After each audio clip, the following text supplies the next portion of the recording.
Hello, boss. Uh, I'm going to talk to you today about spam. So, our entertainment public relations company, Creative Approach Productions, remains a successful business because of the skilled team and services we are able to provide for our clients. From media coverage, red carpet events, interviews, website, product launches, press releases, media kits, and much more. We have established a reputation as a small PR firm with a heck of a lot to offer. As we grow our business, however, our clientele list should grow accordingly, which is why I would like you to consider commercial emails, otherwise known as spam emails. It would be a great way to target people who may be interested in public relations services, but don't know where to look or haven't subscribed already to our newsletter. Now, I know what you're thinking. This is spam. How can I possibly consider email spam if I know it's going to get ignored or not even make it to the email box? Well, here's the thing. According to an article on Wired Magazine, a fake pharmaceutical company website created by students at UC San Diego would have made roughly $7,000 a day in sales solely with the help of spam. Of course, no sales were actually made. An error message would come up when it was time to input billing information. But as you can see, spam helped this fictitious company become a financial success in a matter of days. So imagine if we were to use it on our own business. So, what is spam? Spam is a form of commercial advertising that operates in the form of unsolicited mass emailing.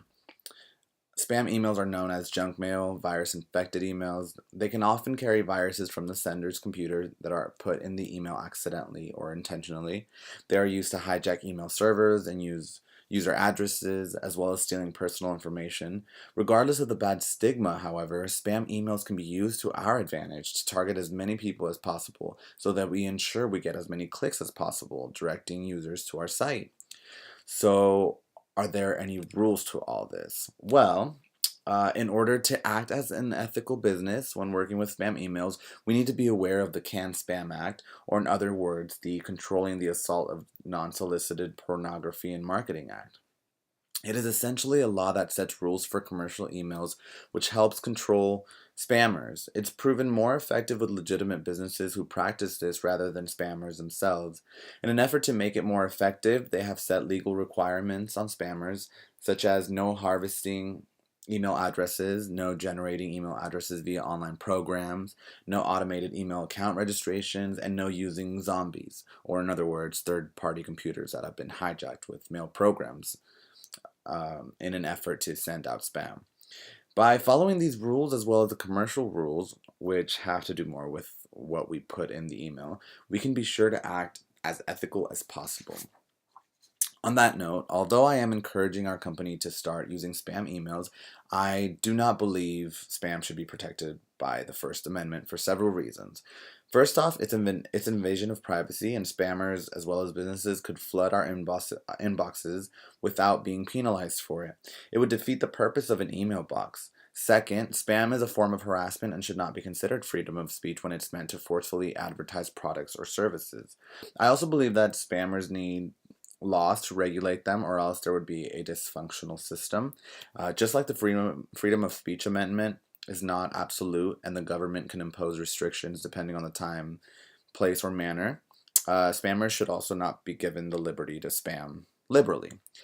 I believe criminal liability is appropriate for spam in cases where spam is used to take or copy data, hijack computer servers, purposely send viruses, threaten, annoy, send explicit content, commit fraud, or when it's used to install rogue applications on people's computers, I believe that the spammer deserves a fine and possible jail time. Cybercrimes have become so common and so hard to trace that I feel people are not educated enough to understand the consequences for doing them. I believe that strict cybercrime laws should be imposed and that spam should only be legal to legitimate businesses using it for commercial use. That's it. This is why I feel our company in particular would benefit greatly from it. We're a legitimate business with the intent of getting clients. We're not trying to fill people's inboxes with constant junk mail, but instead send them a friendly email stating what we can do for them. So, how do we do this? Well, my marketing strategy would start with getting email addresses. Since our services are provided nationwide, we can get a list of email addresses from Email Hunter, which is a program online, as well as our own research, and send via MailChimp. We will be compliant with CAN Spam Act and avoid spam trigger words that are generally used in spam to avoid landing in people's junk mail. We can also use Spam Assassin, which is a software that checks emails for spam, so we know that we are getting into the people's main inbox. When all that is in place, we can start sending emails and focus on the ROI, return on investment. Thank you.